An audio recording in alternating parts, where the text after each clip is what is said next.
Moving on, India's largest insurer, the state-run Life Insurance Corporation or LIC, has said it will look into the criticism of the Adani Group and talk to the management in the days ahead. This after Hindenburg upped its scathing attack on the Indian conglomerate. The allegations are being thrown back and forth between the Adani Group and the US-based research firm Hindenburg. On Sunday, Adani refuted the reports warnings about high debt levels and the usage of tax havens. Adani, in a 413-page report, asserted that it has made the required regulatory disclosures and that it has met with all the local regulations. The Adani Group has called the Hindenburg research malicious and baseless. In response, Hindenburg has rejected the Adani Group's detailed report and said fraud cannot be obfuscated by nationalism or a bloated response that ignores every key allegation raised by us. Last week, the short seller's report claimed that the Adani Group had links with offshore tax havens and its exposure to high debt was a major concern. The report also claimed that the Adani Group's stock price was inflated and had significant downside risks. The ports to coal mines to cement empire headed by Adani has dismissed the Hindenburg report, as we said, calling it malicious and baseless. The standoff began with a research report by Hindenburg, which accused the Adani Group of malpractices that led to a steep drop in the Adani Group shares. Adani then issued a response on Sunday criticizing the US firm's report. Hindenburg hit back, retorting to Adani's detailed response. The US firm says it believes in India's growth story, but added that the Adani Group, which has draped itself in the Indian flag, is looting the country and holding back India's progress. The US short seller's report also alleges that Gautam Adani's elder brother Vinod Shantilal Shah Adani is in charge of a maze-like network of illegal offshore shell firms, which poured billions of dollars into the Indian empire. But the Adani Group, in its defense, has said we are neither aware nor required to be aware of the source of these funds. To which Hindenburg asked if they were expected to believe that Gautam Adani had no idea about the funds that were flowing in from the Vinod Adani Group or where the money came from. The US firm added billionaire Gautam Adani could easily clarify the mystery by either picking up the phone or asking his brother at the next family dinner. Previously, Hindenburg has alleged that Vinod Adani and his close friends control Mauritius shell entities and that many of these entities had no signs of any operations, employees, addresses, phone numbers or any meaningful online presence.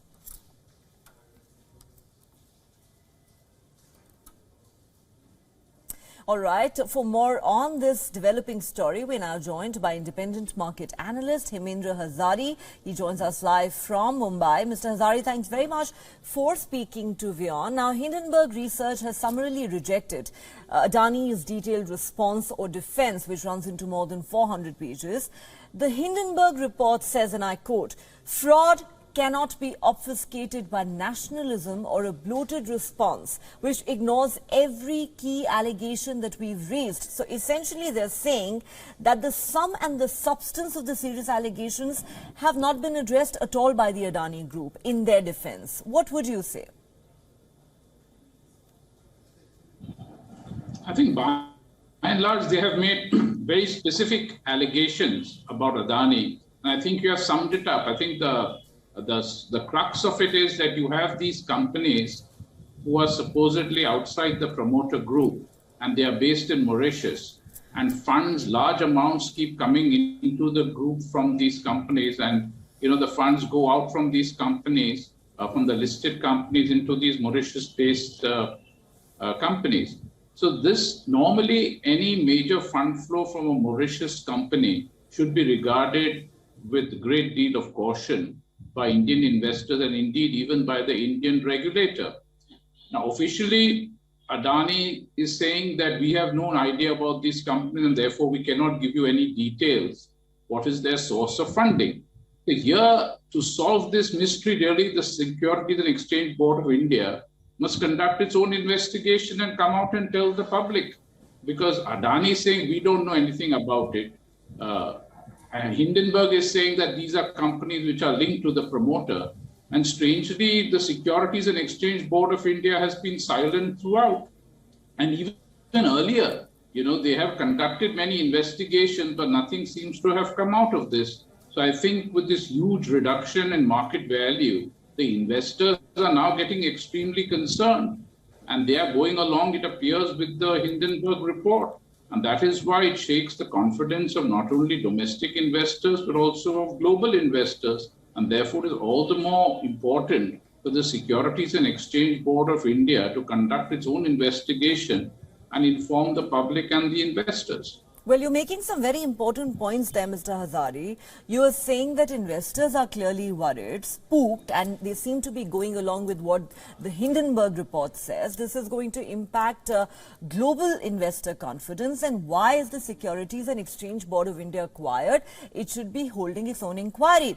Now, going back to, the allegations and the counter allegations between the Adani Group and the Hindenburg research firm. Hindenburg says, in terms of substance, Adani's 413-page response only includes about 30 pages that are actually focused on the issues that have been raised by this research firm in its report. And there are very serious questions, as you mentioned, that have been raised by Hindenburg relating to transactions worth billions of US dollars, which they say have moved through various Adani Group entities, largely through offshore shell entities. In your view, is that a very serious allegation that needs to be investigated at the highest levels?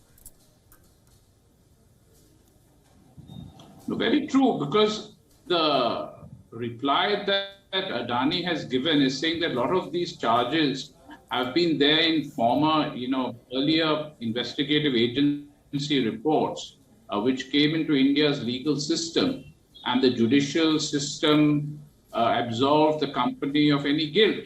So once the judicial system has absolved the company of any guilt, why should investors be challenging and being concerned about these issues? Now, the problem is that in the court of investor opinion, unlike a court of law, you do not require concrete proof. To make an assessment, you go with what information you have. And at this point in time, the investors seem to be believing in the Hindenburg allegations. And I think that is something which the company needs to provide more specific data to convince the investors otherwise, which at this moment, I believe they have been unable to do. Okay, they have been unable to convince their investors.